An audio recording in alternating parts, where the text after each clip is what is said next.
Hi everyone, welcome back to Brookdale Farm. Well, this is the quiet time of year for us on the farm, but that doesn't mean that we're not still doing an awful lot of stuff.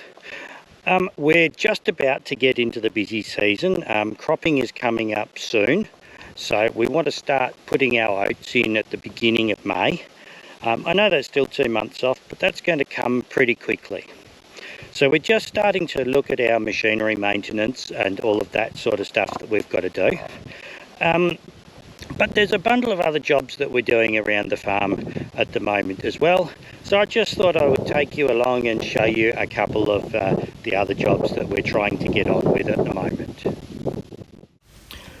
So the first job of the morning, while it's still nice and cool, is to go out and pick up some rocks. It's a nice morning this morning. We had quite a cool night last night, and it's quite a pleasant morning for going out to pick up some rocks. This is a job I try and do every morning that I'm at home and I've got a little bit of spare time.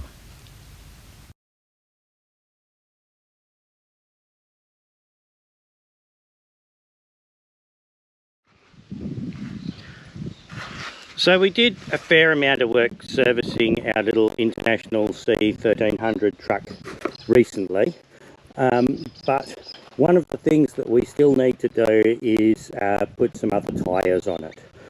Now the front tyres aren't too bad.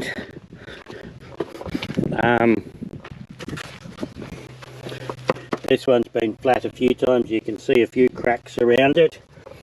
I've already taken the back one off, put the spare tyre on the back there.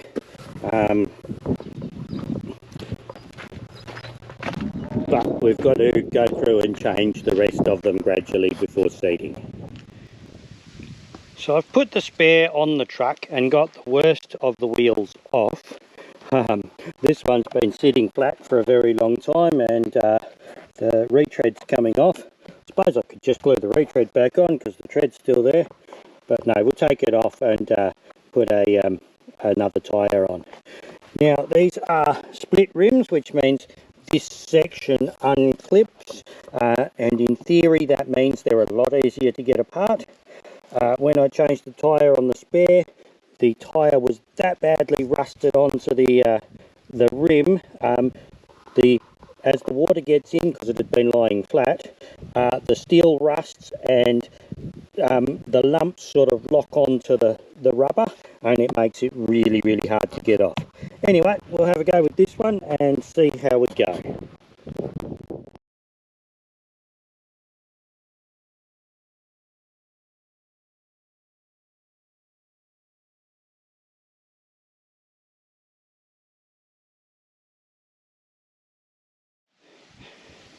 Well, we've got it broken off this side of the bead now, and that was much easier than the other one.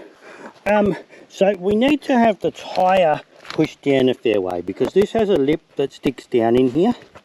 So we're going to push down on here, and then we're going to get the tyre lever in here. Some of them have got a notch here, some of them you've got to get the tyre lever in between there, and then they've got notches sort of further out. And we're just going to work this band off round here.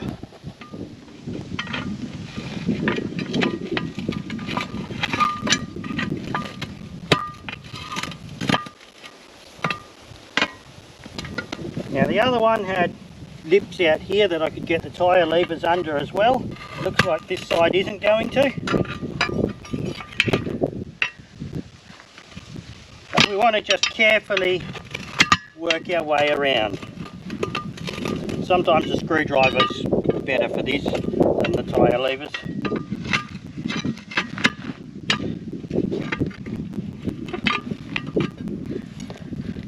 And sometimes you can just pull it off too, once you get to a certain point.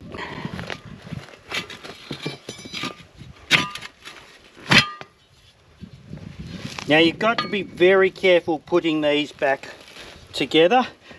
There's only a thin lip here that's holding the ring on, and if you're not really careful, they can actually explode off and there is the potential to do a lot of damage and cause major injuries or kill you.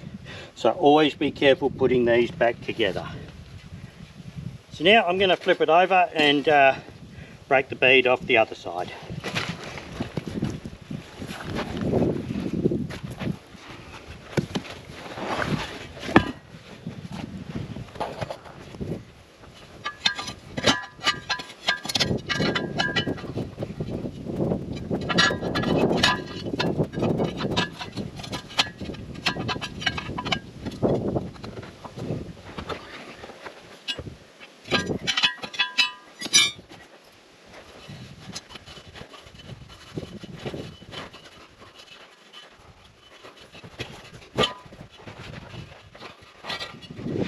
Okay, well this rim is actually in really good condition compared to the spare one. It's got a bit of rust on it. We'll clean that up and give that a paint sometime over the next couple of days, and let the paint set nicely before we bother putting a new tyre on it. I always like to paint the rims just because they get so much rust in, they trap the water in there, and they just get worse and worse if you don't put a coat of paint on them while you've got them apart. One of the other jobs we are trying to do at the moment is put a fence around this group of trees here. Down in here is our salt affected patch, where one of the places that we have been planting salt bush and things like that. This is a rather nice little group of trees up here, and we get blue wrens and other small birds living in them at certain times of the year, which always surprises me because they usually like a slightly denser coverage than these trees offer.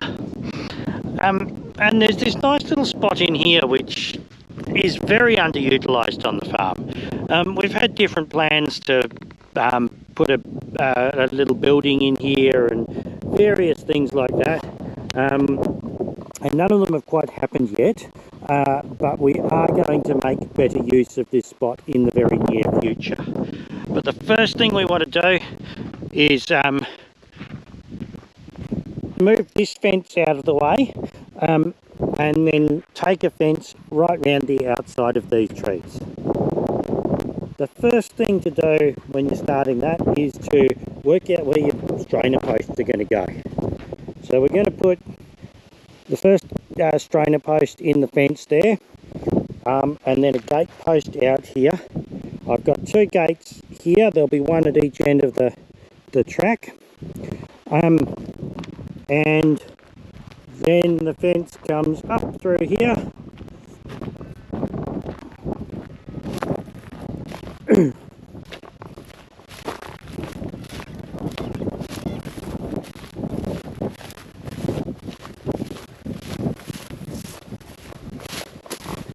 So we've got the post hole digger marking this next corner. We've got a shovel up here marking the next corner.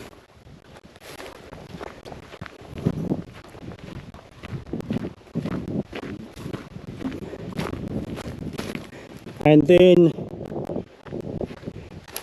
back down there we've got the water bottle and crowbar marking where the next gate post goes. Now the ground at the moment is rock hard. It's not the best time of year to be trying to dig post holes, but we want to use this little area at Easter time this year, which is about 6 weeks away, I think. So we're aiming to get this fence in over the next 3 to 4 weeks, depending on how much time I've got.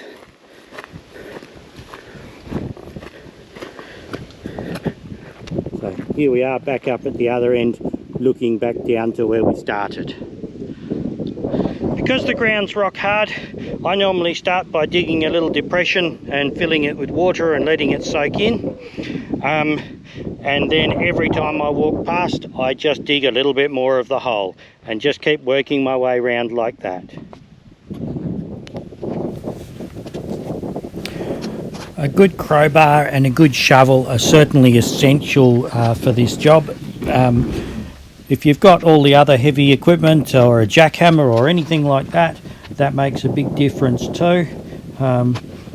But with the small amount of fencing that I have to do, a crowbar, shovel and post hole digger are the quickest and easiest ways for me to do this.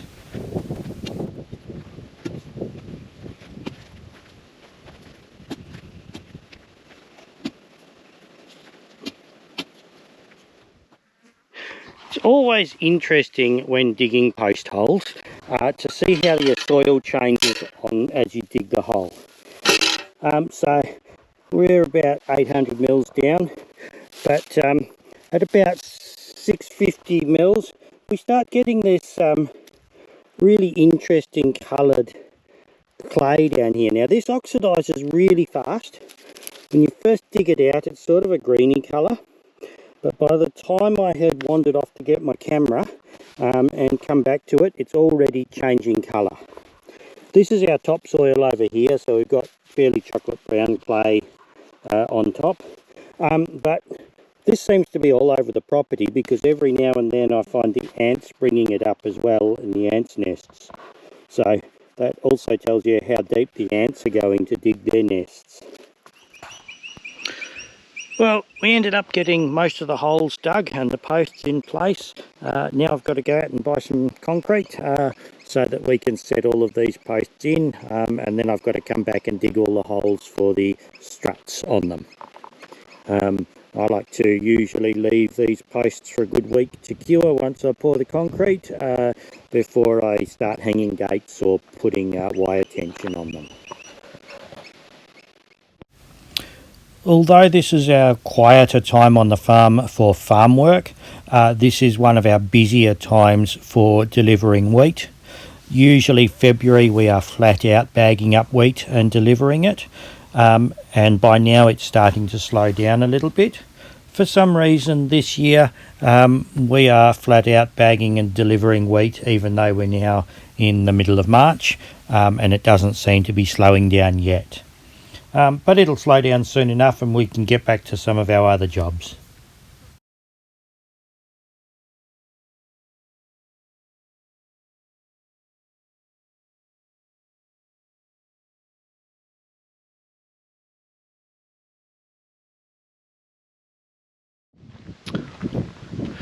Well, it's late afternoon and we're down at the other place, the paddock we normally grow wheat in.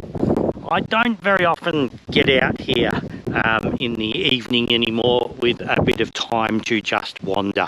I used to live, there's a Nissan hut just over there, and I used to live in that, and that's on the neighbour's place now. So I used to spend a lot more time over here, but I always forget how lovely these trees around here are in the late afternoon. We're just a little bit early at the moment. This is salmon gum and wood wandu country through here, and the salmon gums get a lovely colour as the sun starts to set. These really are beautiful trees. So we're pretty busy on the farm at the moment, even though this is our quieter time. I hope you've enjoyed this little video, a look at what we're doing, and we'll get back to some projects next week with any luck. Thanks for watching, and I hope to see you again next time.